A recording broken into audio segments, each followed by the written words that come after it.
Welcome to the League of Extraordinary Negroes. We are a podcast dedicated to nerdiness in all forms and how our love for this culture intersects with our experiences as Black people. This intersection is home to our love of character and story and diversity and creativity. We're so excited to be on this journey with you. We hope to create a community for all blurs and nerds in general. We hope to add to the culture by discussing all things nerds from an Afrofuturist mindset. We want to discuss our love of nerd culture in a way that assumes Black people and all people of color belong, are valued, and add depth to the stories being told.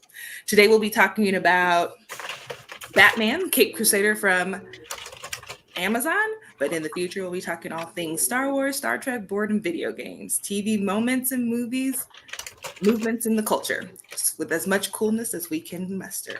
Welcome to the podcast today, everyone. Woo! Welcome.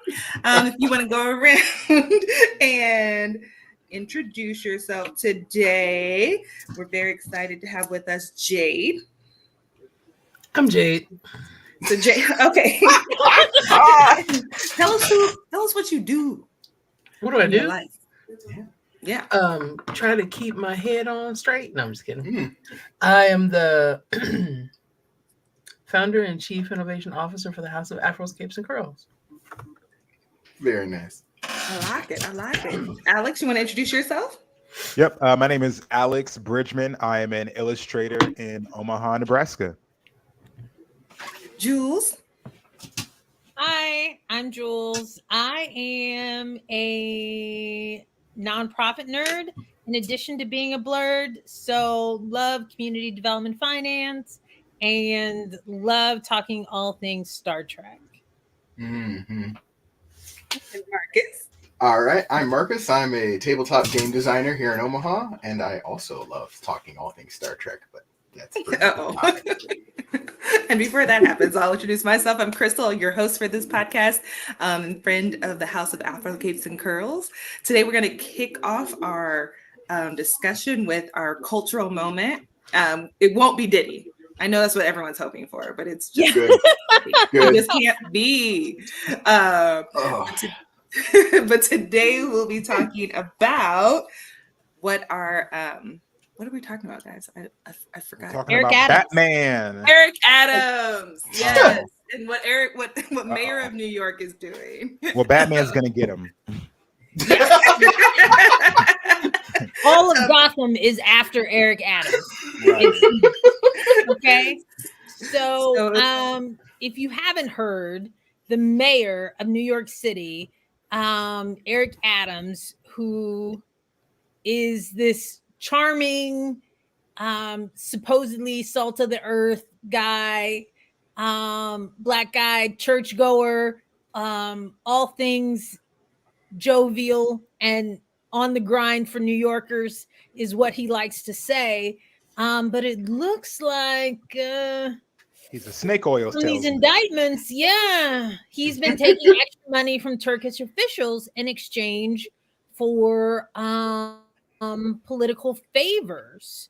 And it looks like, according to the New York Times, who actually the editorial board went ahead and said that he should resign. It was a major step. They came together after the indictment came out, said, we've been looking into this for months. They took your iPad and your phone this summer, which who knew? And I'm in and out of New York all the time. So this indictment has been in the works for a while, and more charges are soon to come. I mean, yes. So it tried being not openly corrupt. But he says that he is innocent. He says that they're piling on to the Black man, and he has been taking refuge in the church. He has been in the Bronx, in Queens. Yeah, he's been saying he's innocent. He's been saying it in a first-class seat all the way to Turkey.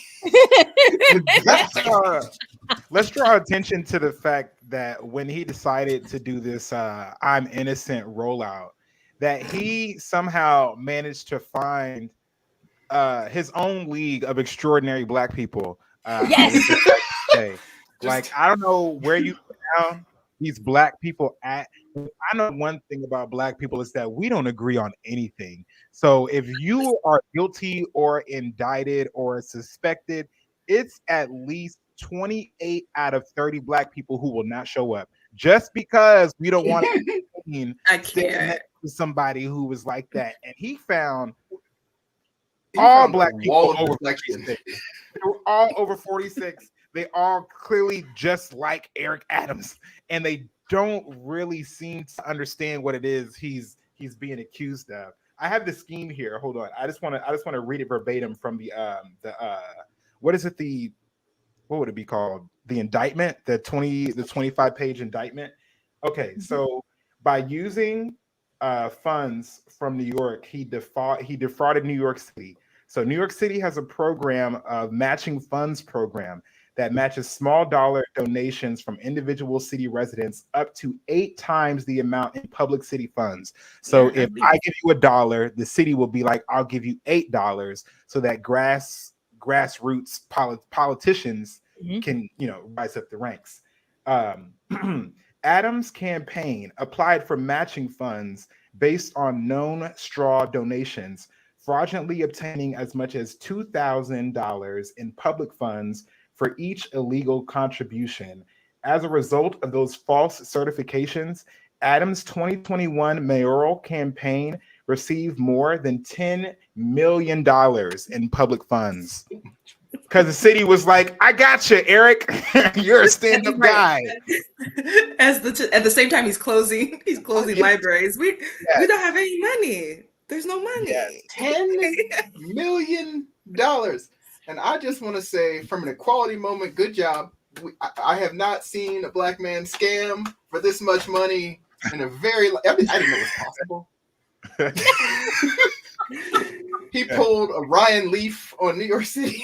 Goodness gracious. Marcus said, if you're gonna do it well. Wow. Get some big numbers going. Here's some illegal money. Now match it with. You didn't launder the money. He's like, no, let me put it in a neon lights and ask you to stack on top. Yeah, really great scene. I might have an unpopular opinion. Tell us more. Oh, I might have an unpopular opinion, but this is the kind of political scandal that I would like. Oh yeah, sure, of course, it's normal. That's what I hear a lot of just people say. Money. This story isn't very sexy, and it's like, I guess not. But I mean, $10 million from my taxes, I'm kind of upset. There's no dead bodies. There's no sex in it. It's just plain corruption. Just regular old throwback. Nobody ate a dog. Nobody ate a cat. Greasing the wheels behind the easy. scenes. It's your easy to embassy deal put with. up. Really. But Eric Adams sort of worked his way up, right? He was borough president for a while, which, has been compared to a fiefdom, right? They have a pot of money. They don't really do much, but they represent and they come out and they rah in terms of the borough. But they're sitting on a pot of cash that they direct. And so I think he got used to that. Oh, If allegedly, right. if he did but there's also the fact that if he was at the national level, this would not be illegal.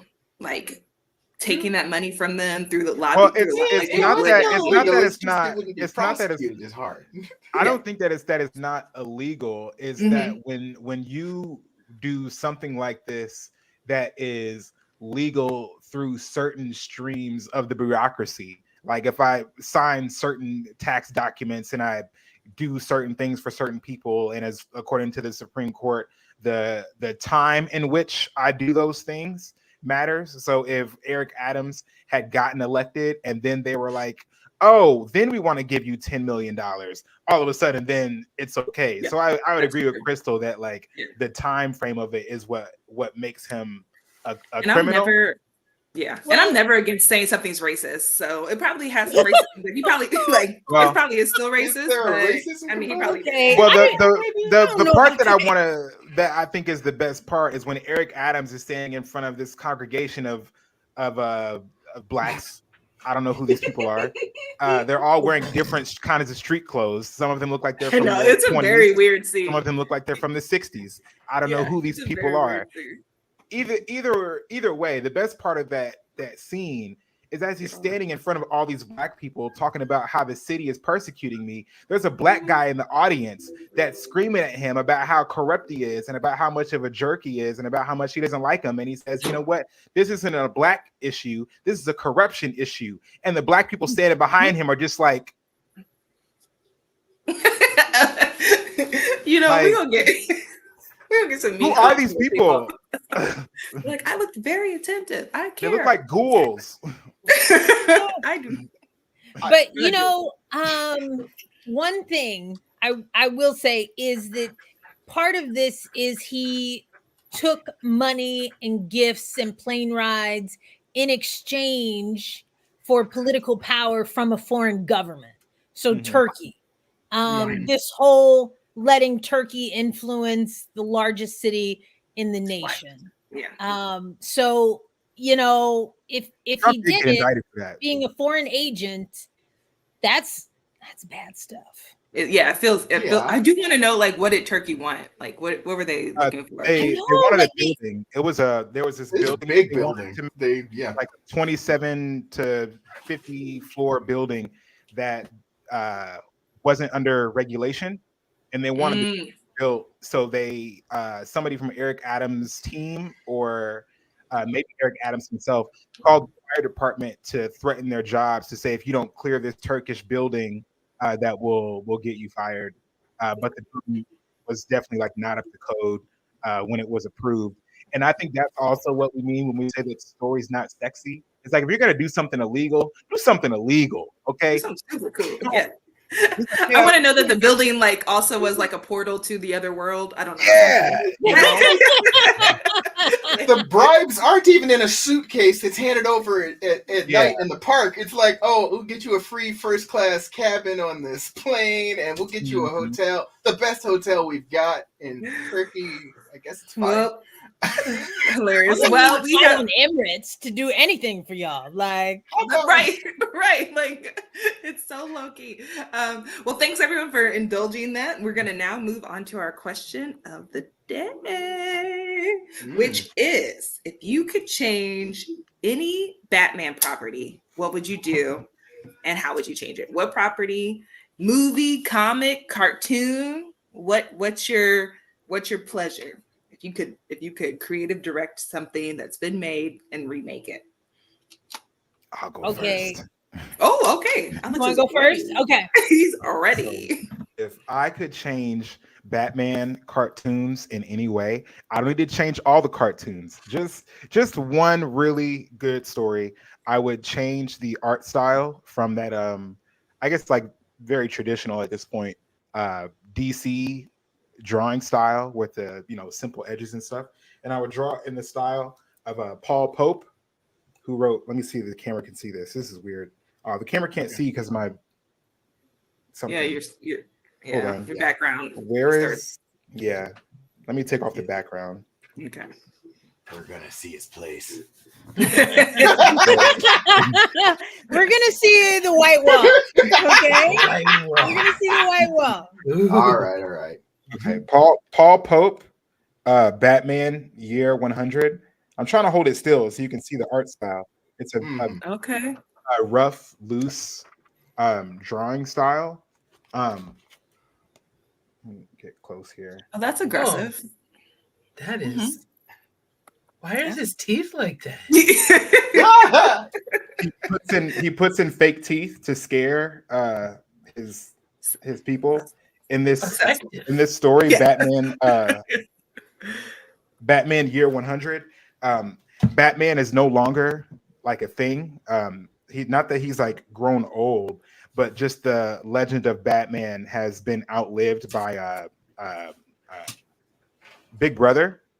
Everybody's watching everything. Technology sees everything at all times, so Batman can't really like exist in the way that he does before. So he's become more of a ghost, more of a legend. But to do this, he does these like sharp teeth and like other types of tricks to intimidate and scare people. But the art style, more than anything, is what I want to see. This kind of loose, fast, dirty drawing style that kind of gives more credence to that kind of a noir storytelling. Interesting. Dirty, gritty You stuff. hate all of our old 90s style cartoons. None of that did it for you. I grew up on Dragon Ball Z and anime.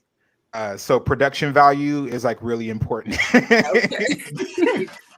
Because every chance you get, Alex, I'm hearing some kind of critique about how X-Men and Batman were drawn, and those are what I grew up on, and I love them. I'm sorry. Jules, did you have one? Yeah. So I have two. Okay. Yes. The first one is that I wish Michael Keaton had done more Batman movies. The first one is my favorite. I thought he did an excellent job. George Clooney, I love you. Batman is not for you. Ben Affleck, you are not Batman. Okay. No. The nipples, the cod piece, like all of that is no. Okay. That's a great take. Michael Keaton, I need him in my life. And when he did Darkman, like, whoa, like, yeah, it was good. It was good. But I would also then add in, I did actually like Chris O'Donnell as Batboy. Robin. I like Chris O'Donnell. Batboy. Batboy is hilarious, Jules. You mean Robin? Okay, Robin. Yes. Yeah. But then, I like Batboy better.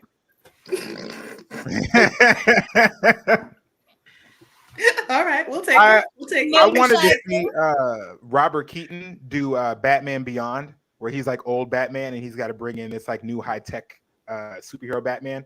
Just because I also love Robert Keaton. I thought that he would have been like Michael. Why do you keep calling him Robert? Oh, Robert. Wait, no, I'm sorry. Robert Keaton is a guy I knew from college. I'm sorry. Different person. Different person. That happens. Called him Bob. I was like, maybe Robert's good too. I don't know. Maybe. Jules, but that's a great take too. Yes, Birdman was so good. That was so good. good. That's the closest we'll ever get to him like being the Dark Knight again. But I don't know that it's out of the cards. Is it out of the cards? It probably isn't. I like Alex's idea about him being geriatric Batman. Did you guys see Flash? No. Oh well, he's Batman in Flash. So yeah, I heard that. I haven't heard any more compelling reasons to go watch that movie. I just mean that he did get to play Batman. He did that. Right. Okay. Similar to Blade, he's a very old Batman. Okay. The Barry was unnecessary, Alex. He is. Alex is. He's not wrong. He's a very young Batman. He's fighting 20-year-old criminals. He's not Mr. Mom anymore. Scary stuff. Geriatric Batman. Yes, geriatric Batman. He's not Mr. Mom anymore. He's Mr. Grandpa. How jovial. Not Bon Jovi. Batman's gonna need more gadgets. Do you guys have any that you want to pull up? Any what's your property? My change is I want Batman to be less influential. Which is to say, like that Batman movie, George Clooney killed all comic book movies for 10 years because it was so poorly received. Was that the Tim Burton one? I don't remember who directed those problems. Tim Burton did. It was Batman and Robin was the one. And then Dark Knight is fantastic. It's too good because then DC decided, the way this movie looks is the way all our movies should look, whether it fits the characters or not. And it has largely not worked. Oh, no. And DC's movies have been just vastly inferior to Marvel's. So I need Batman to be less of a force in the cultural phenomenon of yeah. I feel like that means they don't believe in their characters. I don't know why. The Wonder Woman movie was good. The first one was. But they all look like Batman. They're all too gritty. Oh, I see what you're saying. Like, there's not enough room. Like it's like for a different style of Batman because Dark Knight was so good, or a different style of comic any book. DC hero. Yeah. Okay. I've been annoyed. Okay, I can hear it in your heart, in your chest, your character. And mostly, it's been mostly disrespectful to Superman. So. and you won't stand for it anymore. Yeah. Another day. Or we had a question in the comment: who'd be Batman Beyond in our recast in our casting of who'd be Batman, the young Batman and Batman Who'd Beyond? Be the young Batman too. So we'll come back to Michael Keaton's who looks good in the suit is all I care about. That's all you got. Like, the suit, like Batman Beyond. He's too old. Who's though I love him. Oh, I know who you're talking about. Okay. Yeah. No. Bruce Bruce to has be the to young? be aged and fine No, wine, it's like, he- and he can rock a suit. Not and in a Batman dress Beyond. suit. Yeah, Batman Beyond. You need Batman's the young. Yeah, he's we're talking about Terry McGinnis. Oh, The suit's more slim. Like Batman's are kind of like a hulking dude, but Terry McGinnis is like a more slim kind of person. Yeah, he's still a teen. He's still he's still teenage bad boy Terry McGinnis. You know, Jade. Vampire Edward is not that old. Oh, just let Robert Pattinson do it. He did such a bad Yes. job. I don't know. Did we not like Robert? I loved it. I loved it. But I feel like you loved it sarcastically. No, I loved it, and we can do a whole dissertation. I enjoyed the entire film. Yeah, it was fine. I won't watch it again. Jade, what's your feeling?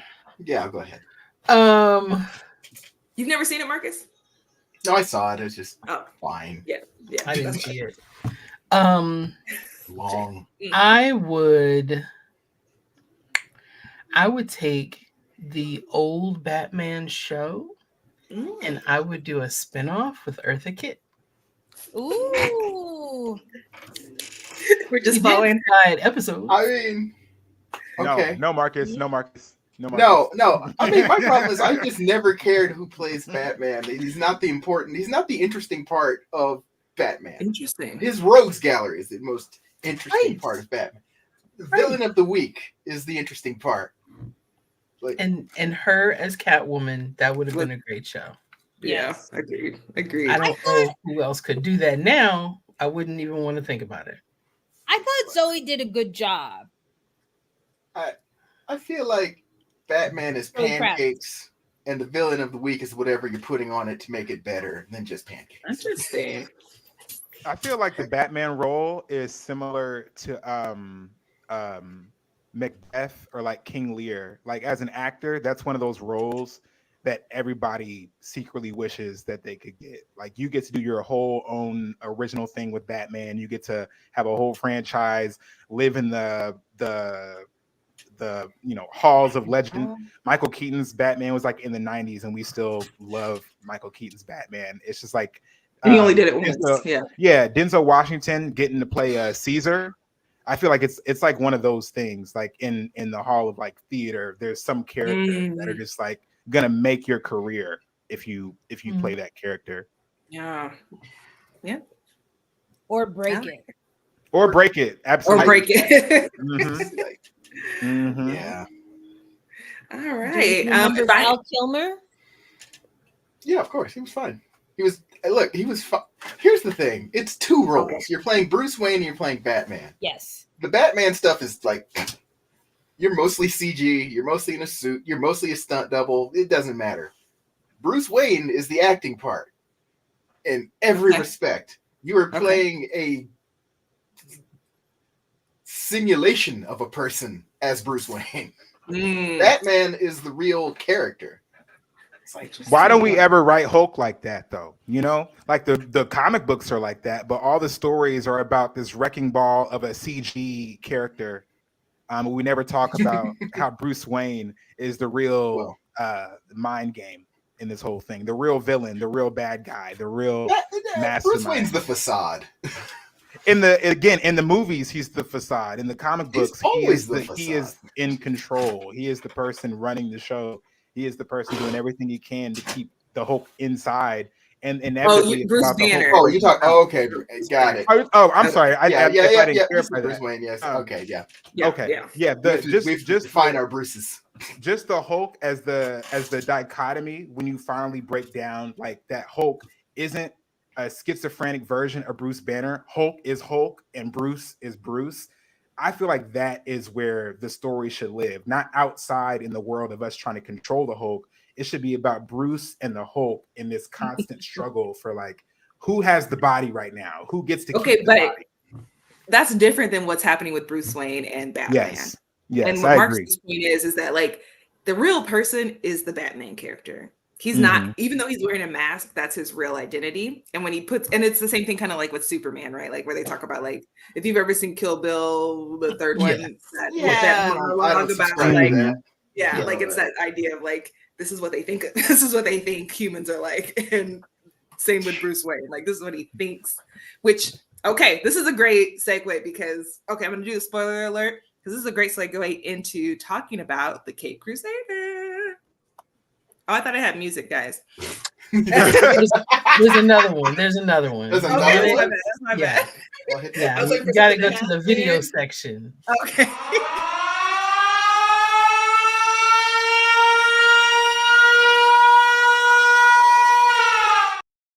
Okay.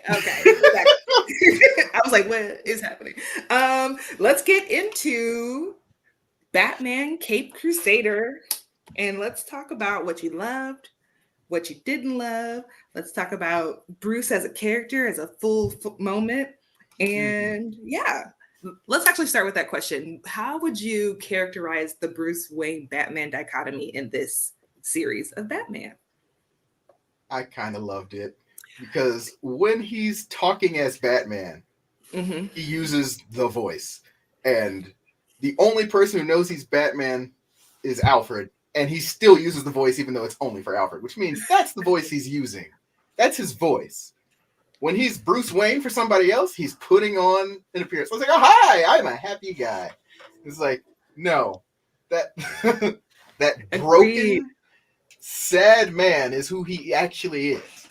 Yes. And I love that they probably my favorite moment in this series is when that guy starts talking about Martha Wayne wearing those pearls down that alley and he just decks him.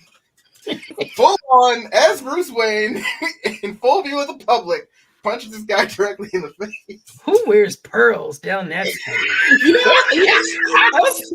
That's like a good show of how, like, dark this series is, because I've never asked that question before. We've never been blown that Martha actually brought this on herself. The victim blaming, the crassness of it, the fact that, Bruce Wayne is standing right there. You know he's there. Who doesn't notice a billionaire in the room? It's just like, and then they're like, well, Bruce obviously needs to go to therapy. I'm like, oh, thank you. Someone finally agrees that Bruce Wayne needs therapy. By far his biggest problem.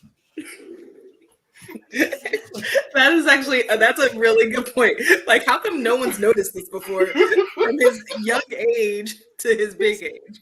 His facade has been great, apparently. Like, oh, he's adjusted very well. Money will do anything for you, won't it? Look how happy he is. I guess so. Well, depending upon the time period, he's not acting out of character. He's just doing what men with money and power do. But I think, like, he was 10, I don't know, right? When his parents were murdered, and no one was at that point was like, this child needs therapy. Like, this child. Like, that's where I was like, nobody had this question. But to your point, like, that facade is perfect. He knows exactly what he's supposed to do, and he does it, except in that one instance, really. Alex, what's your feeling about this Bruce and Batman? I think I really like about this Batman and Robert Pattinson's Batman is that we pay a lot of attention to what's going on in the city. That what influences Robert Pattinson's Batman and this Batman is very little to do with the Bruce Wayne things in his life. Bruce Wayne is affected by the Batman things that go on in his life.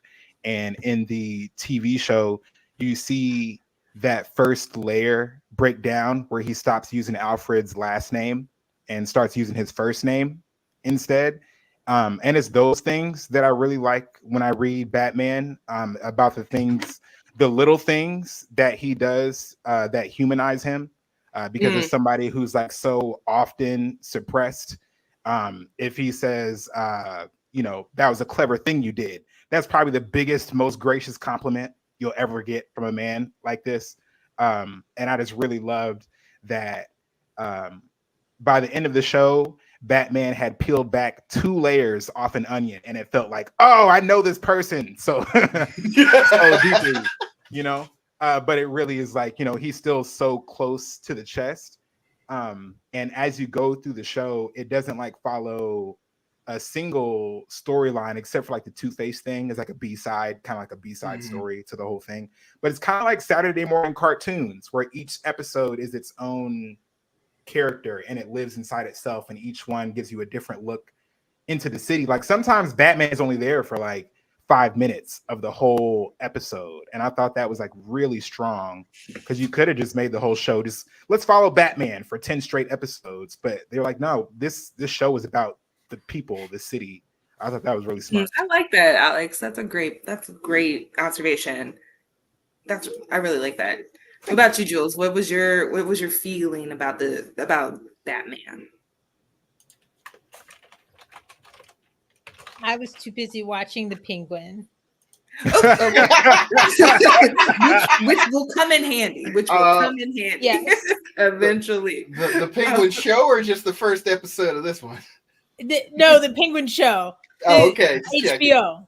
It was so good. Sure. I wasn't, Wait, save those thoughts, because don't say anything. Yeah, we're doing a whole series. Cone of silence. Yes, yeah. Okay, Jade, what was your feeling? What was your thought? I liked the noir. Loved it. Aspect. And that's what I mean. He wasn't doing anything that was any different than what a white man with power and money would be expected to do at that time. So there was no therapy. Don Draper wasn't going to therapy. And then I thought, oh my God, is Don Draper Batman? Okay. From Mad Men. Is Don Draper Batman? Because he's two people. He's Don Draper and he's Dick Whitcomb.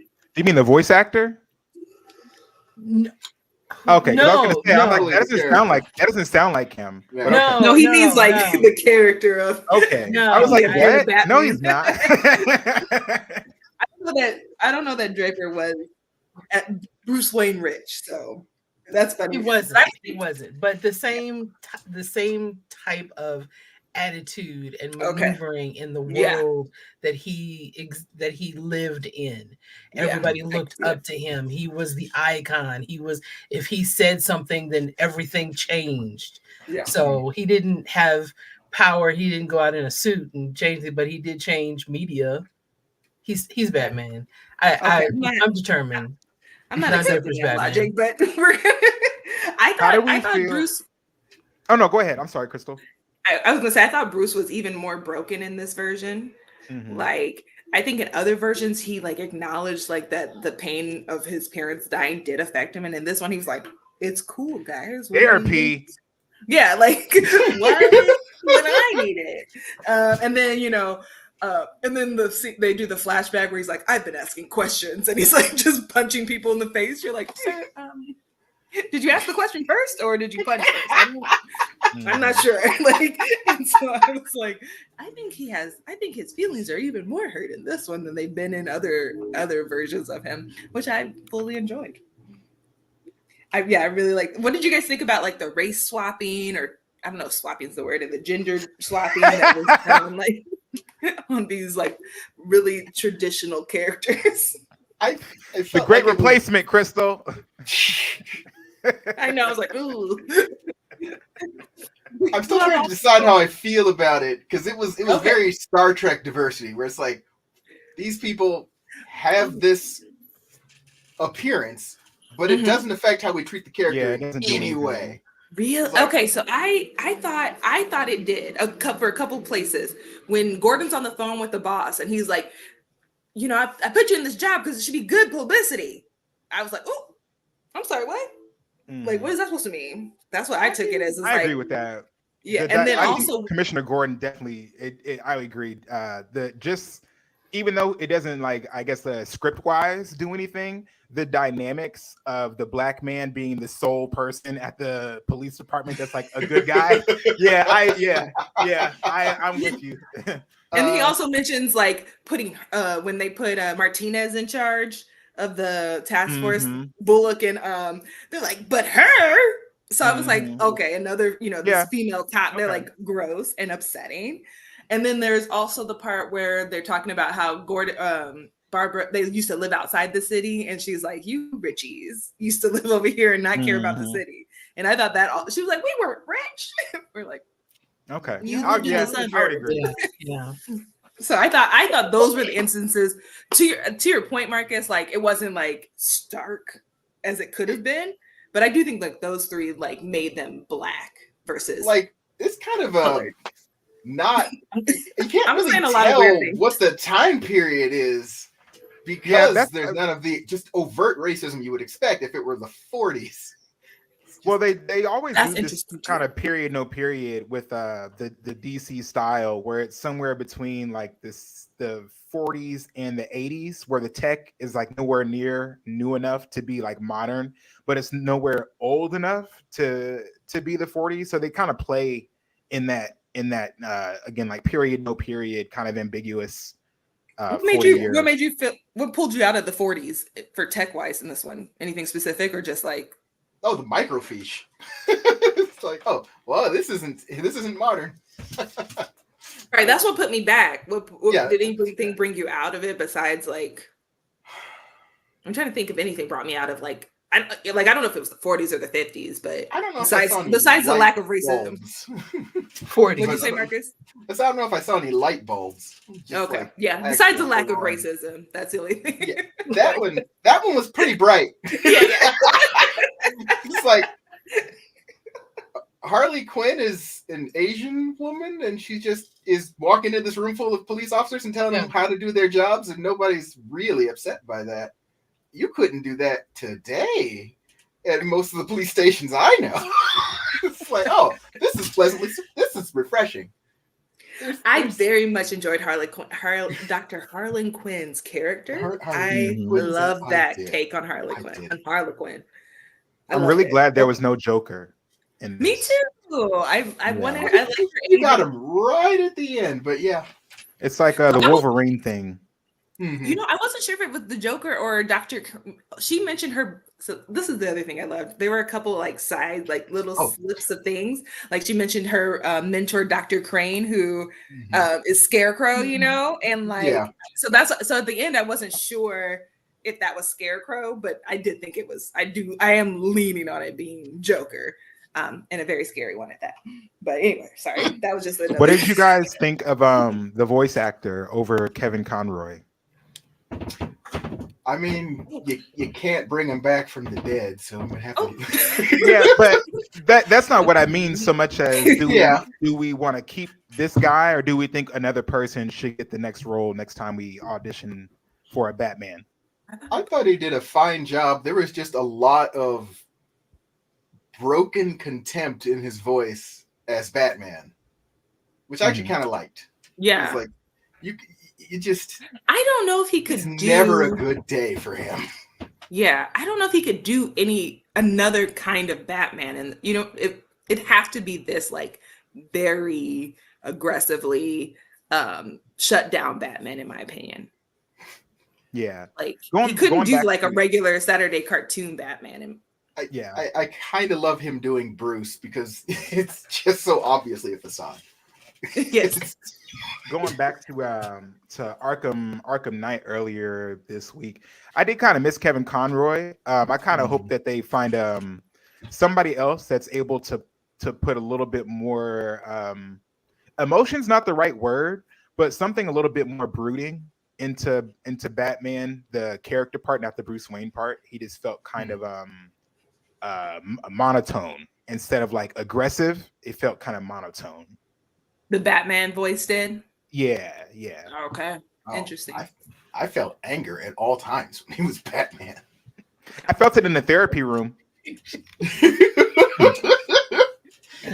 So what did you think? So you kind of alluded to this, Alex, where he's like having these emotional epiphanies where he's sad. He's like, you shouldn't have been here, Barbara. And she's like, shut up. I'm sad. And he was like, I was like, I'm gonna take it. I think I'm gonna take that as an emotional epiphany for you, sir. Yeah. My favorite emotional epiphany is when Alfred is on the phone with him and he's like, I really think that you should try to talk to Two-Face and instead of trying to punch somebody into finding Two-Face. And he says, Alfred, I'm on the clock, you're wasting my time. And he hangs up on him. But, okay, so maybe I'll take it back, because do you guys remember when he's looking for Two-Face and the man screams in the apartment and Batman decides, oh, that's fine, I'm gonna go after Two-Face, and jumps on the car.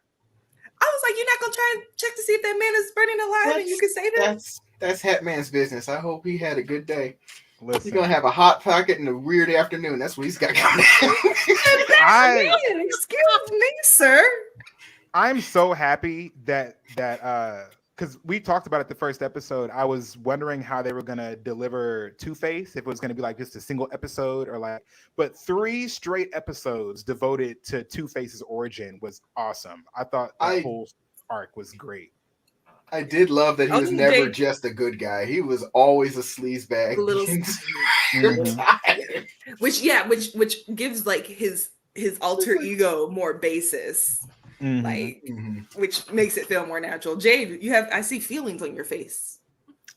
I thought that I was concerned, how are they going to show him? How are they going to exhibit this, on his face in the cartoon? And they did a good job, because it was disturbing. He really was. What? Yeah. It really was. Wait, what was that avatar you had? Pull that back up.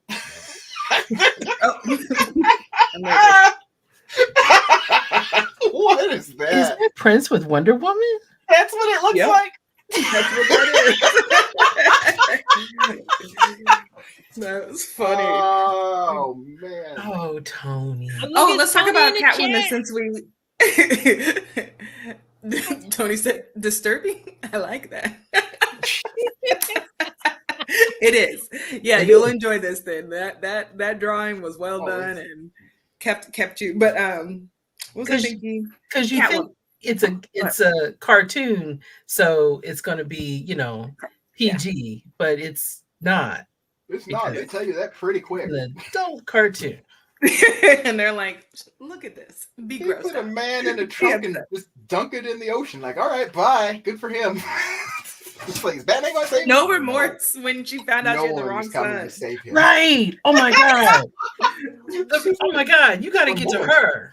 Yeah. Okay, let's talk about our villains in this series. We had the Penguin, we had Harlequin, before Harlequin we had Catwoman, we had Firebug.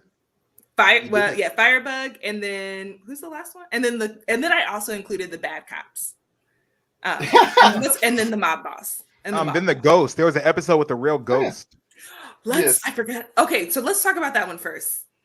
I was like, we're going full supernatural, and my brother said, this has happened before. What are you being so surprised about? And I was like, I can't remember. I can't remember when we've had a full-on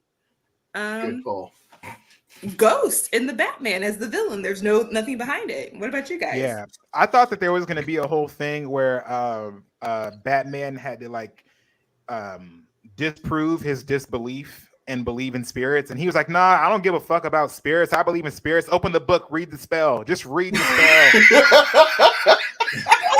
spell. voodoo priest. He did not waste no time. No time was wasted. He's like, nah, it's a ghost. We gonna get rid of the ghost. This is how you get rid of ghosts with this book. And now, I'm not gonna ask you any more questions about why Right. you need a ghost, why Right. that ghost knows you. Nope. And why you're in Gotham. I have no more questions. You're Right. correct. Ghosts are real. I can deal with that. It's a weird outlier in episode. Why do you know him? Where did you? Yeah. And why is no one asking more questions? Stands out. I did like this episode because it starts with that the armed cops driving, and she's like, "If we had a government worth anything, we would be rebuilding." And so that made me think about how like this, and apparently the comic books do, but most cartoons don't deal with the fact that like Bruce Wayne could be using his wealth to like help with poverty and employment and those kind of things. And instead he chooses to go beat up poor people. But so kind of cars and jets and gadgets. More double expensive ways to beat up poor people. Right. Yes. In a city full of not opportunities, but henchmen openings are all available. Yeah, why is there so much crime in Gotham? Why are there so many henchmen? Yes. So because nobody is pouring into the community. It's not a high school. I said I'm going to take some of my criticism back because apparently the comic books do talk about his philanthropy as part of his work. Yeah, that's not this show. Yes. Yeah. So I was laughing about that. But if you ever have a chance to go watch Childish Gambino on SNL, he does a skit where he's there. Him and his family go to visit the Bruce Wayne manor, and they're talking to Bruce Wayne, and they're like, "Could you talk to Do you know Batman?" And he's like, "Yeah, I know him." And then they're like, "Can you tell him to stop beating people up in our neighborhood?" And it's hilarious. So if you ever have a chance to watch it, highly recommend. That was on SNL. Tony might have seen it. So yeah, that was not Childish Gambino. Sorry, Chance the Rapper. Chance the Rapper when he did his. I haven't seen that. I would just Google that one skit. Hilarious. Anyway, so I liked the ghost episode. I didn't understand how it fit into the bigger picture, but it didn't. It was a weird departure. Yeah. I was like, all right, well, we did that, I guess. But who is not hear you? You just Alex, your mic is not working. Did you plug it back in? No, I had the mute button, but I didn't know when it was on mute and when it's not. Oh, okay. Well, there's a little red light that blinks. Yeah, no, I was just gonna say that Bruce Wayne did not lose any sleep over that ghost. He finished the job and he went to sleep and woke up the next day. He was like, "I saw a ghost yesterday. What are we doing today?" He had that ghost over in a jar and heard it scream. Yeah. It's like, yeah, okay, good for you. I love that part. He hands the ghost over to Daddy Legba from The Princess and the Frog. And he says, "Thank you so much for that ghost." That's my biggest question. Why does this ghost know you, sir? Yeah. Like, why? Yeah, he's like, "Please, I pray to God you don't hand me to that nigga. Please don't. Please don't." Not him. And he said the N-word because he was a ghost from the 30s. And he said, "You were about to hang me to that Actually, later, he was from like the Revolution. Yeah. Whoa. Yeah. So hilarious. That's all bad. It was so funny. Yeah, and then he's purposely robbing the poor is wild. Yeah. Like that is diabolical, sir. You're the real villain I've ever seen. Okay, but let's move on to Penguin. Who was that man? Penguin. Wait, who was that guy? Wait, who was that guy? The ghost? Yeah, Daddy Legba, the voodoo man. I think he's like a Constantine villain or something. Okay, I don't read enough Batman. I don't know who he is, but I'm not even sure he's a Batman character. Legba is a part of voodoo. Mm-hmm. Yeah. Yeah, so, I don't know. Like, I don't know if are you asking, is he a staple in the Batman universe? Yeah, that's what I'm asking. Like, who? I don't know. Like, who is he? Who is he? Oh yeah, that was my question. I'm like, how are you not going to address like a voodoo priest just living in Gotham? Mm-hmm. I don't know that he lives there. I mean, no, he had a whole like Batman pops up in his library and it's like, hey there, I need your help. Yeah, and I was also like racism. And then he shows up at the very end of the episode in an all white suit. Where did he get the suit from? With a top hat. with the top It's hat. midnight, sir. It's midnight. Where are you going? Have you been watching me fight a ghost for the last 3 hours? I've been fighting a ghost for 3 hours, and you saw Alfred almost die. You didn't do anything. I know. I was. He was like, "Not my problem. Not my problem." Okay, let's talk about the Penguin. Let's talk about Lady Penguin. Our first introduction to when they were changing genders in this show. How did it hit you?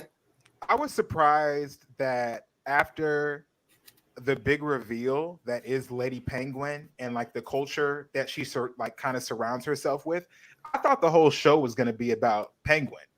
And then when we were like, no, all these characters are crazy, you should just I was like, why don't we ever go deeper into Batman's like rogue gallery? Like he has so many great characters from watching this show.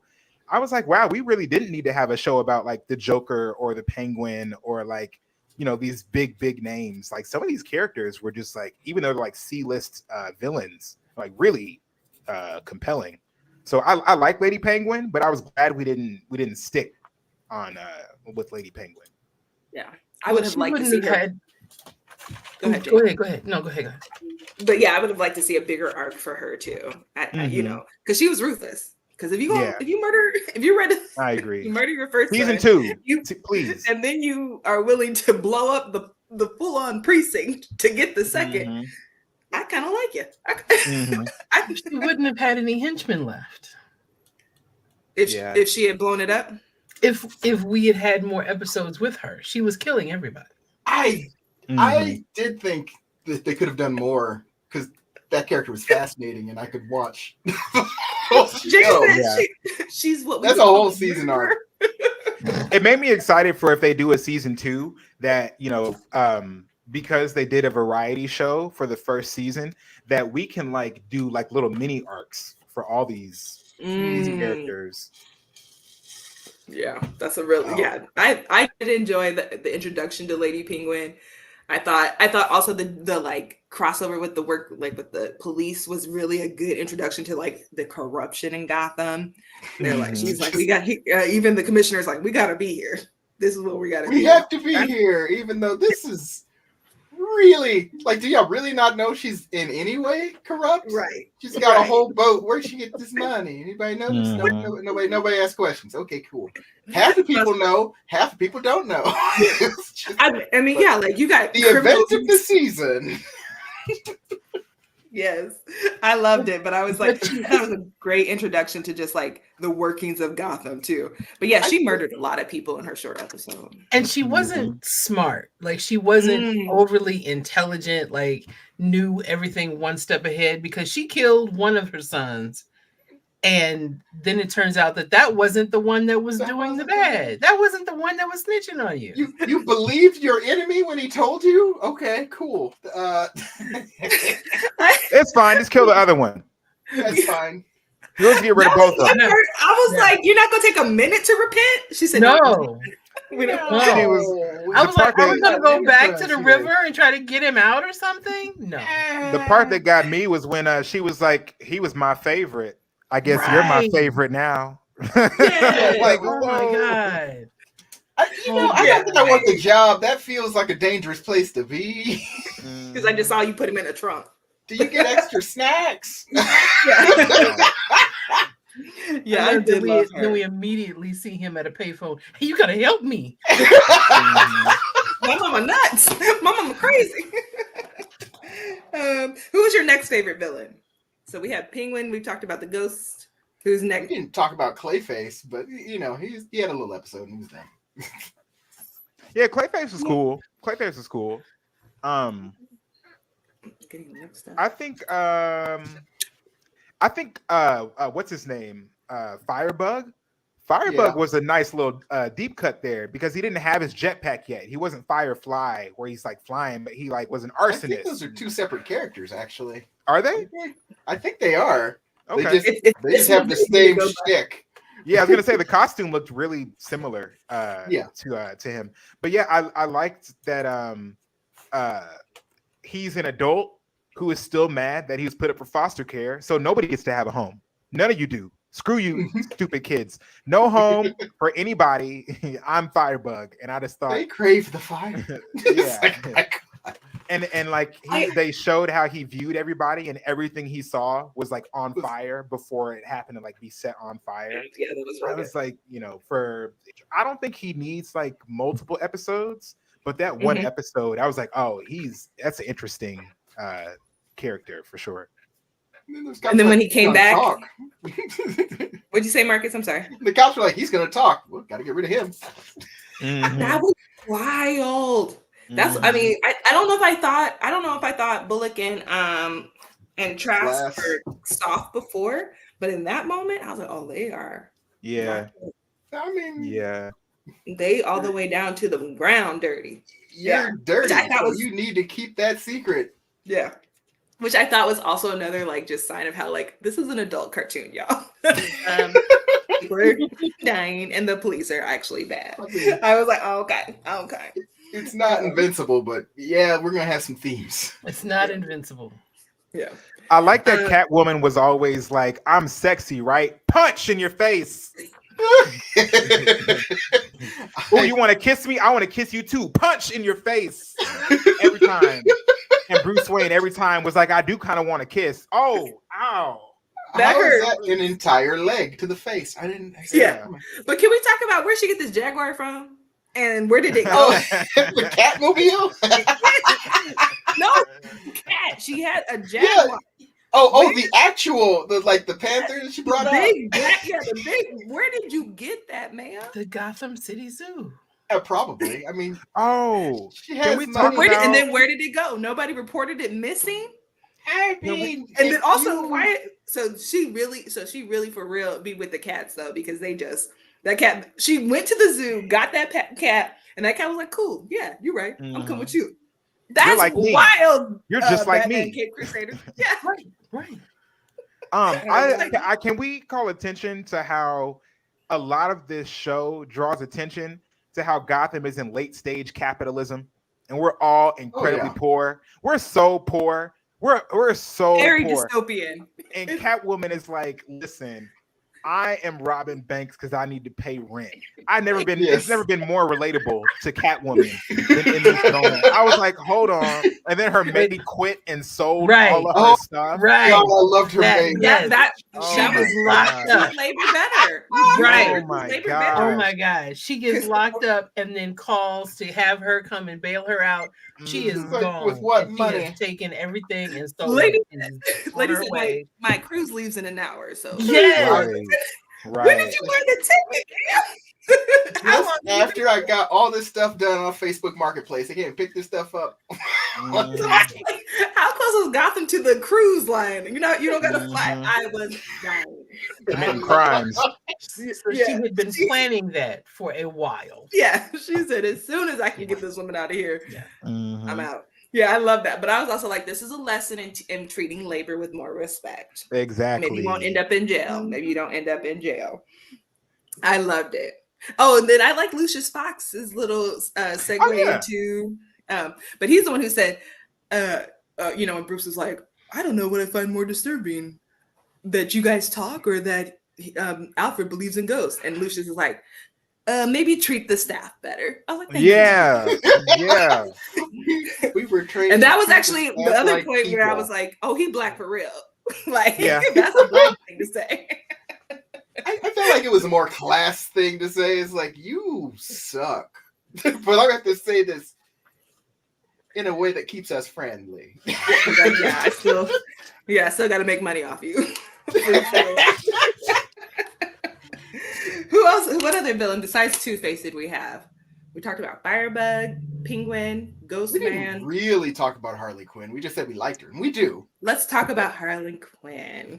Dr. Harlan Quinn is my most favorite villain. No, that's not right. Is my most favorite of them. Still wrong button. I don't think I'm very invested in like what you're trying to do. I don't think we can do it the way it's set up. Anyway, keep going. No worries. I thought our introduction to her what did she call it? The playpen was. Yeah. I was like legit. Like this is both amazing. We should torture billionaires. And then also very scary. I was like, I am uncomfortable with tickle torture. I don't think it should be shown on TV. I don't know. Appropriate. I like her regular character more than I like her villain character. Really? She's just Tell me more. Out and doing everything. Like, first of all, she's the smartest person in every room she goes into, and is having a light, happy time with it. Mm-hmm. And like, she clearly sees everybody's motivations, and is actually trying to help people as a therapist. But it's like, when it doesn't work, well, I'm sorry, you're gonna get the other guy. She's done trying to help you. I did love that. You will now be helping me. I have goals. I deserve. She said, what did she say? She said, "I've tried everything to make you a human person." I was like, "Oh, okay." A human person. I tried to make you see the humanity in your employees, and you just wouldn't. You wouldn't. Yeah, I don't think we're making any progress at all. I was like, Bruce is lucky his shackles didn't go on right then, isn't he? Yeah, she had to give him a chance. Yes. I think Harley Quinn's episode made me an advocate for villain origin stories that don't have the main character. Like I really liked Joker. I really liked Venom. I really liked the Harley Quinn story. There's something organic about putting a character in an environment that's like without that like special sauce. Yeah. That thing that makes them like, I feel like what, like, kind of a tangent, what I liked about Venom is that it's nothing like the comic book version of that character. That they decided that we wanted to do like kind of a bit with this character, and then we leaned into it, and then we leaned harder into it. So it's like, you know, it's gonna I feel like divide the fan base for sure, but you develop what is like a cult classic for some people, that it has like its own special identity. And I feel like Harley Quinn in this episode, I was like, I didn't know any of these things about you. I just know that you like used to work at Arkham, you fell in love with Joker, and then you two were crazy and rode off into the wind. But this was like all about like her and her life. And I was like, that's so good, because now I can see you without seeing a whole man attached. And I think, and in any iteration, Harley Quinn is a really good, like the potential for her storyline to be great is there, and they don't lean into it for exactly what you're talking about, Alex. They're always leaning into either the Joker storyline or into the Batman storyline. And even in like Suicide Squad, I think that was like, it's about a man. Yeah, you know, so it's like, what are we doing? But this one, she was just like, I hate the world, and I think the world is broken. So what I'm gonna do is murder some people, and that's fine, guys. It's fine. What are we all up in arms about? Look, I take the billionaires, I make them feel bad enough to give away all of their money, and then off themselves. That's fine. Yeah. Like, and if they don't do that, well, then I could use them for whatever else they've got. I know. She got that billionaire answering his own door and driving her around. I was like, ma'am, you don't have to talk to him like that. And he was like, are you sure? She was like, just do it. I was like, goodness. But I was happy that she truly cared about her friends, though. Like, oh no, she did go. The building I set to blow up is gonna blow up Barbie. Let's go back. Yeah. But then she didn't die, you know. So I'm happy because Harley Quinn makes it out. Yes, and that makes me happy because I was sad for a second. I love the character. They can't get her off. I like her, and I hope we get more of her. And the way she looks at Montoya is hilarious. It's just like, aw. Yeah, she's just so enamored. She's like, she's such a cutie pie. I did love Harley Quinn. All right. Any other villains, or should we talk about Two-Face? Oh, all right, let's do it. Oh, before we go to Two-Face, the Gentleman Ghost, yes, was voiced by Toby Stevens. Who is that? Toby Stevens was in the Pirate Show. Oh, he's been in lots of things. Black Sails, yes. Yes, he was the lead in Black Sails. The most important thing is Maggie Smith is his mother. Oh, interesting.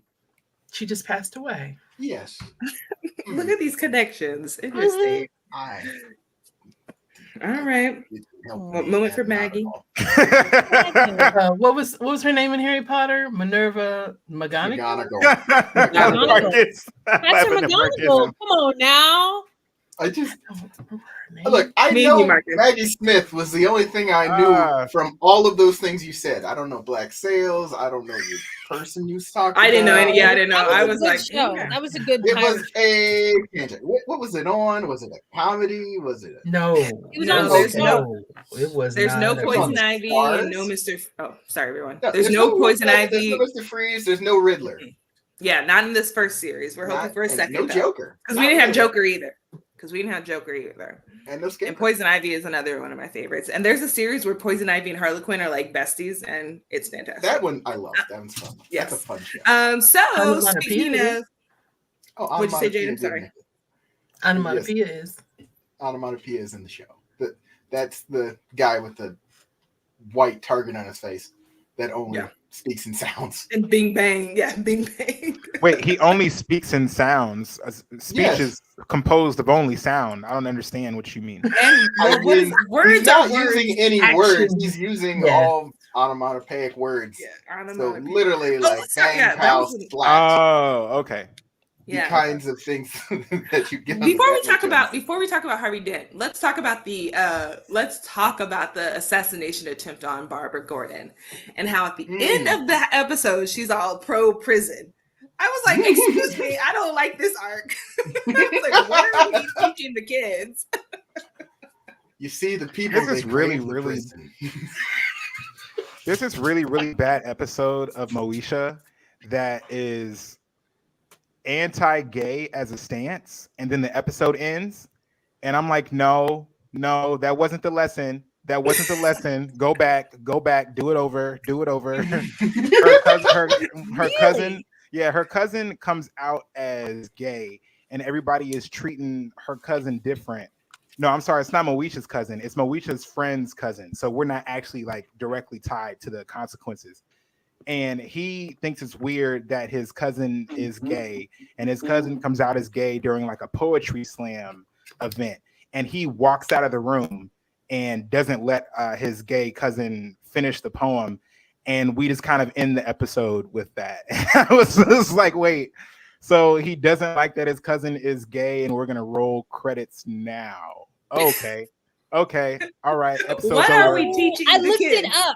I looked it up. It's the Labels episode, season 2, episode 6. Hakeem's cousin transfers to their school, and Moesha goes out with him. Let's go. I had to like go back to that. Let me I know what I saw. I need to see this. I missed it. I know what I saw. This entire go back and watch it. It is incredibly anti-gay. And the episode's lesson, like it's a sitcom. It's supposed to be a lesson in every episode. Family time. Mm-hmm. I don't know what the lesson is here, other than that it is okay to abandon your cousin if he comes out as gay to you. It is fine. You can leave. You don't have to listen to his poem. You can leave. It is okay to go. But at that time in the 90s, Black culture was all about. Why would they do an episode then? Yeah, and that's how I felt. I was like, why did we make the gay episode? I'm sure they chose to do that. You're like, so what are y'all trying to tell me what you're trying to accomplish? Because right now it feels like you didn't quite make it. And I hope. Yes. But yeah, I thought, I was like, as Barbara walks down the aisle and it's like her head's down, I'm like, are we supposed to believe that prison's the answer now? I don't right. Like, I was like, what am I supposed to feel here? I was dying, but maybe they're both wrong. Maybe the lawyer's wrong, and maybe the cop is wrong. And we live in Gotham City, and the issue is that we live in Gotham City. It's not that. And only Batman is right. Imagine you wanted to be a cop, but then they're like, "Hey, if you turn in your partner, we'll give you enough money that you don't care about how bad the city is." You're like, yeah. The corruption just feeds itself. Well, how much do we pay? What was I to do? Look at Eric. We're either paying. You see, not paying them. Look at Eric. We're either paying the cops too much or we're paying them too little. Because this job is way too lucrative for some of these guys. They just like as soon as they turn 18, I want to be a cop in Gotham City. Yeah, they're having too much fun just murdering people. Like it's better than being a henchman. They give you a gun and not just like one of those weird ones that sprays green gas. Crazy. All right, let's move to Harvey Dent's arc. Love it. Marcus, you kind of mentioned it, like throughout the full series, he was slimy. He's just like, everyone knows he's slimy. He's slimy the whole time. And I do love that. It's I agree. It's like he's two-faced before he gets the acid. He's just doing whatever. Like, he kind of has these noble goals in mind, but he's just not a good enough guy to reach them. Ooh, interesting. Yeah. And then he has one moment of... Go ahead, Jake. But he and Bruce are so tight. Yeah, They're good friends. Bruce is not tight with anybody though, and I feel like that's exactly why Bruce did not see that Two-Face was Two-Face. Now, the best scene is when they're having that dinner at the cafe, and he tries to punch the waitress, and he's like, "Hey!" And he's like, "Oh, I'm sorry. Sometimes I punch waitresses in the face. I didn't recognize that I do that sometimes." And Bruce Wayne Bruce is like, "Okay, cool. Oh, actually, okay, you not the same nigga I played basketball with in college. I'm thinking. But you have become take it seriously enough. No, because then later when he's Batman again with Alfred, he's like, he was hiding something. I said, you're not gonna talk about the mental break he just had? Mm-hmm. And Alfred continuously is like, listen, he is having a mental breakdown. You've been in therapy this entire TV show. Can't you just be empathetic to the fact that he might be going through something? And he's like, I'm not gonna let go of my best friend, Alfred. And he's like, whatever. Bruce, do whatever you want. Do whatever you want, Bruce.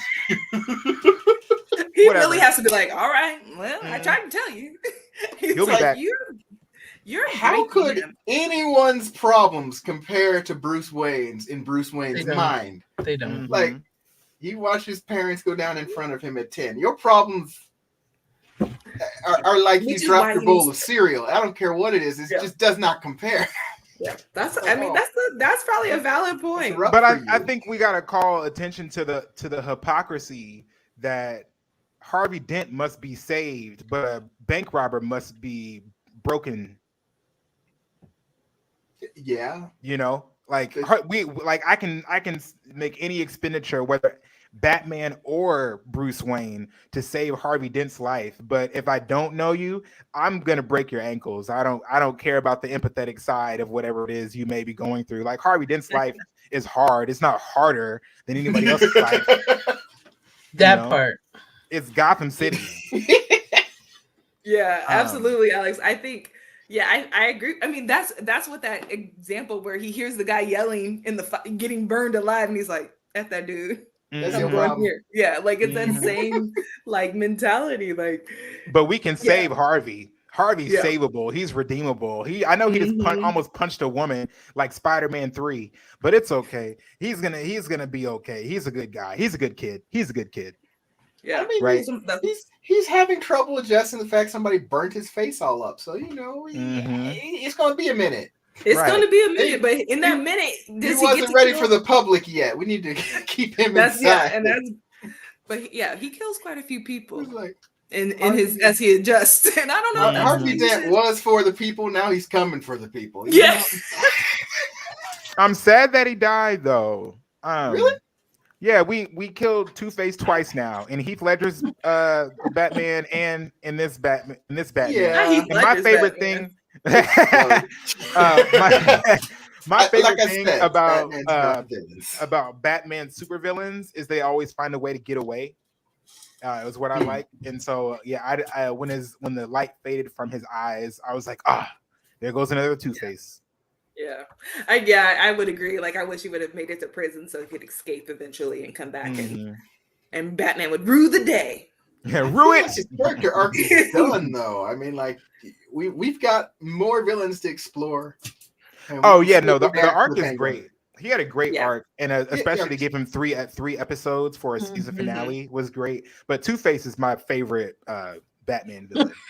Well, they did him good this time. Yeah, they did a good job. Yeah, I really enjoyed it. Tony, I'm not sure that the world is ready for that. No. Although Wolverine did. He started a church. You remember there was an episode in the animated series where Wolverine was talking to Kurt. What's Kurt's name? Nightcrawler. And Nightcrawler was talking to him about Jesus. And and at the end, Wolverine repents. It's like, did Wolverine just become repent for what? This is in the 90s cartoon? Yes. Oh my God. Cartoon. One of the episodes ends with Wolverine in the church praying. Repent for what? I don't even know that he's repenting, but he's at least praying in a church. And you just kind of go, this was weird. Yeah. He was. Yeah. Okay. We've had a lot of Batman Forever. He wasn't Batman Forever, but did they kill him? Yeah.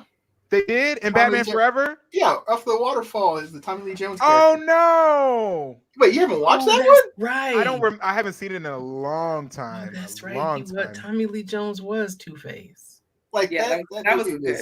That was Tim Burton, right? That was a Tim Burton. I don't know. I don't think he did more than one. I thought he had only done one. Oh, I thought he did two. Yeah, that was okay. I think that was Batman 3 because it was Batman Returns, Batman Forever, and then Batman and Robin. This was Batman Forever, and it was good. Oh. It's better than people remember, especially in comparison to Batman and Robin. Holy crap! I know, poor Batman and Robin. That was a rough one. Although I will say Arnold Schwarzenegger did a great job in that movie. It is camp. Wait a minute. Wait. You guys aren't gonna bad talk that movie because without that movie, we would not have "Kissed by a Rose" by Seal. I think we all need to take a second and realize no, guys, "Kissed by a Rose." "Kissed by a Rose" by Seal was not written originally. That song is for the soundtrack of Batman. That is just about Batman. I don't know how he wrote that song. It's incredible, but it is not about anything.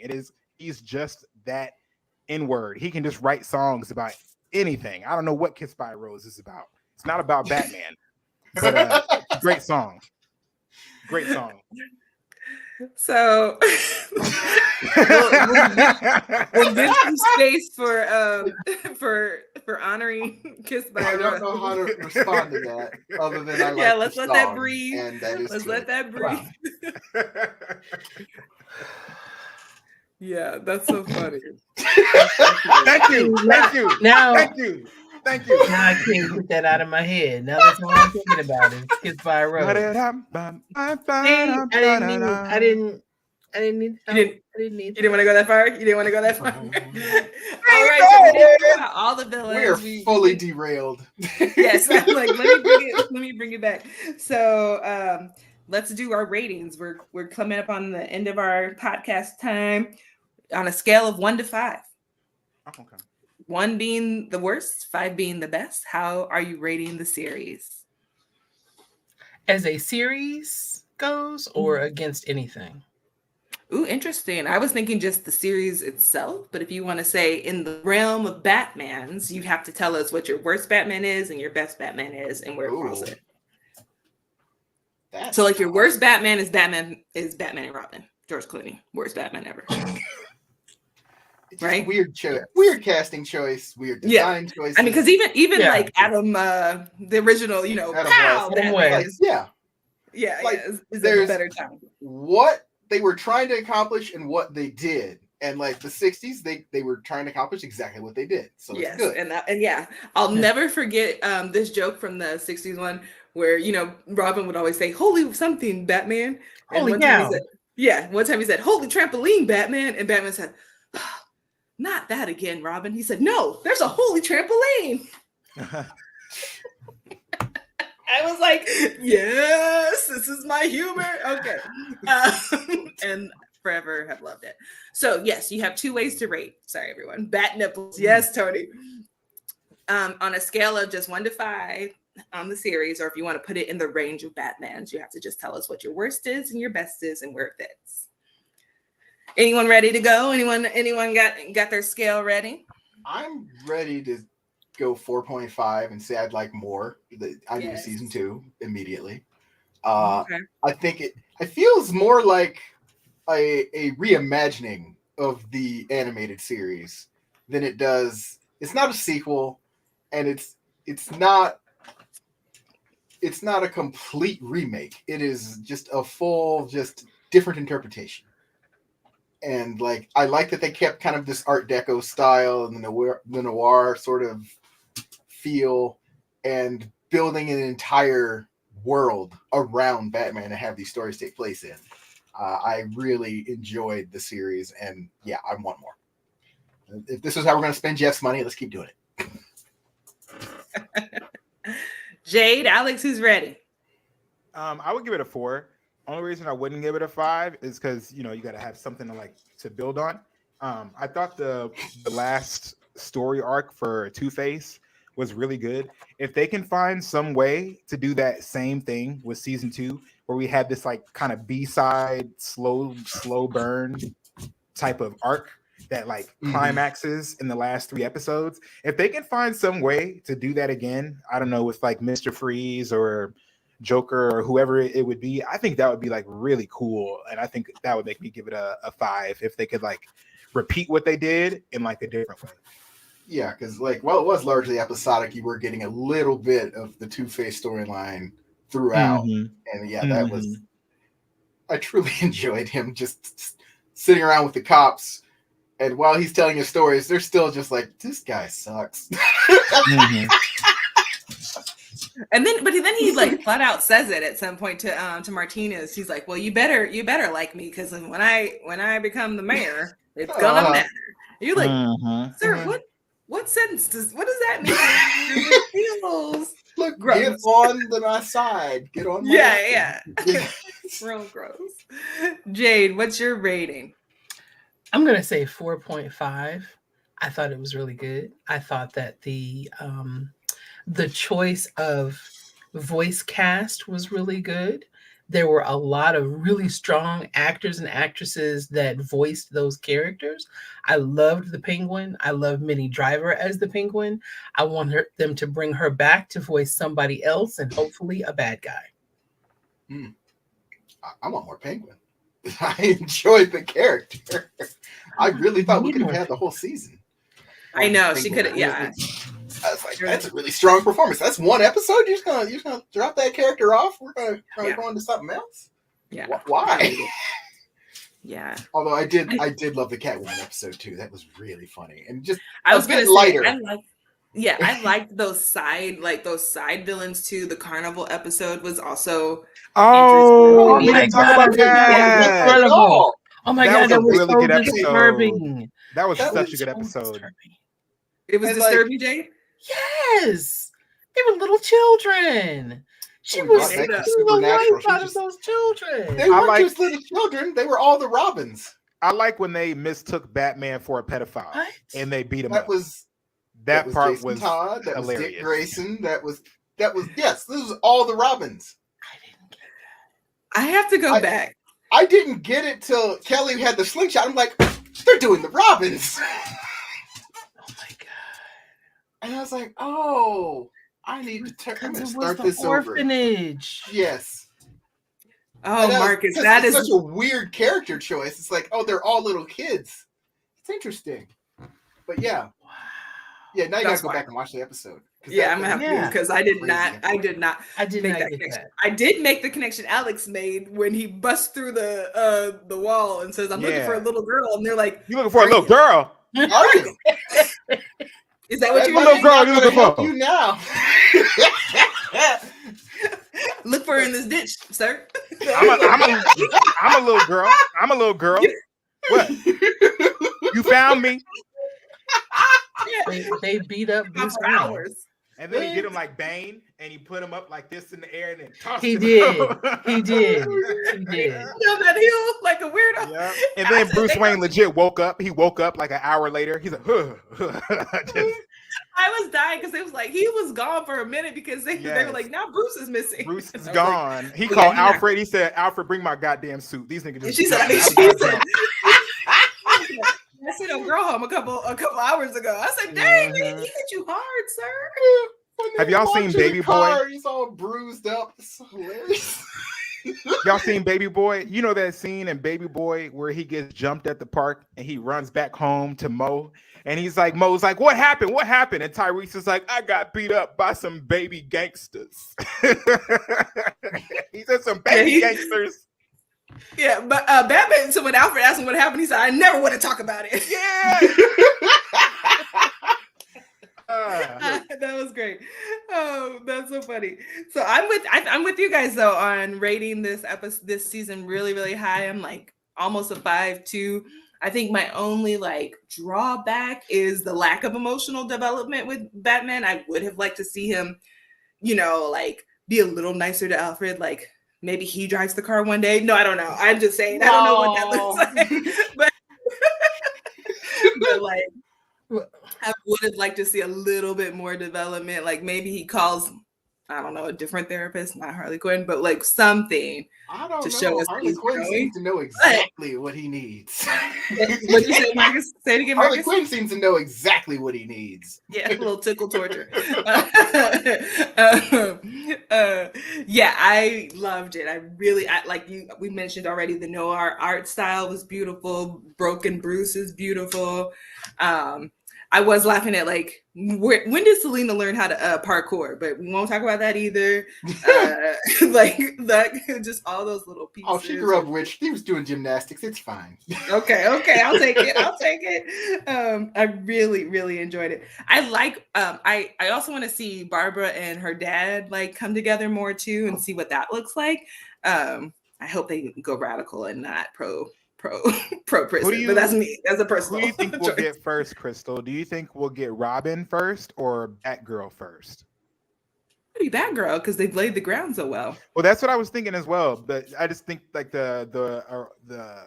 the original sequence is like a Robin first, right? And then it's like, can this Batman have a Robin without the circus coming to get him again? The circus people probably they already showed all their Robins are all in the orphanage. They're all young. Yeah, I don't think, but he can't. Like this Batman specifically can't have. Oh, he's not healthy enough to have a Robin. Yeah, and like even his relationship with Alfred isn't good enough for that to be a partnership in raising that kid. So yeah, I think Batgirl has his phone number though. And she's like, I think she's sewing her outfit right now. She's in the gym at 5 First things first, there has to be at some point, maybe that's what season 2 is about, where Barbara figures out who Bruce Wayne actually is, like one of the Robins did.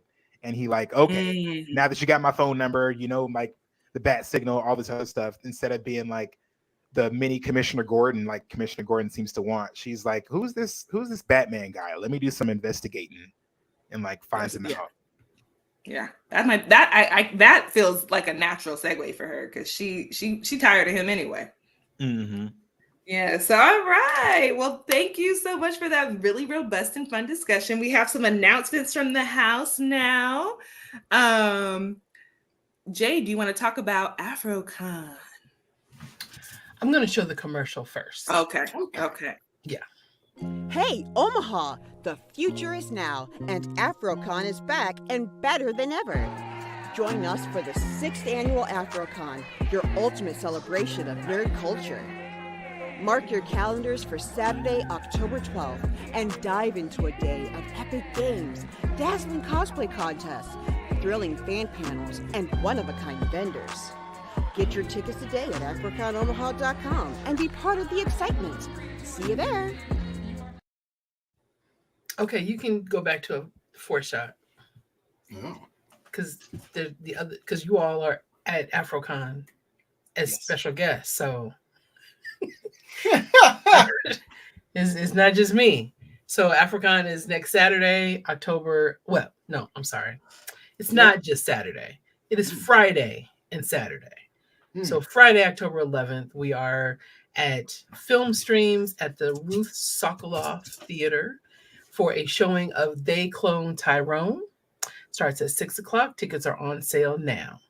Friday, during the day, 9 to 7 p.m., we are at Metro Community College, Fort Omaha campus. Tickets are on sale now.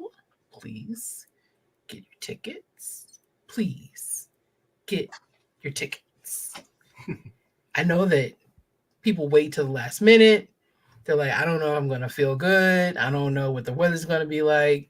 Just get your ticket, because that would really help me to be able to sleep pretty well in the weeks before. Join us. It's going to be a good time. So, cosplay contest, panels and presentations, got a few workshops, a couple workshops in the Metro prototype lab with all the laser cutters and UV printers and all of that. We have a couple of workshops in there that are free with your ticket, and a vendor market that is larger than the vendor market we've ever had. It's the largest we've ever had. Ooh, and esports, there's cash prizes for Smash Brothers, and really? I can't think of the other game, but there's 2 tournaments. There's bingo, and there are bingo prizes, and there is a spades tournament and a dominoes tournament, also prizes. And there's board games, and there's the food trucks, and there's all those other things. So yes. Awesome. All right. Well, we hope to see you there, and we hope to see you for our next episode on October 16th, where we'll be discussing the first 5 episodes of Agatha All Along. Have you guys started watching it yet? Yes. Intriguing things are happening. So we hope we're missing an episode right now. Oh, are we? Dropped tonight. One has dropped tonight. All right. I'll be watching. So be sure to watch so that you can talk, chat with us as we review the first 5 episodes. All right, team. Thanks so much for being here. We hope to see you again in 2 weeks. Bye. Bye.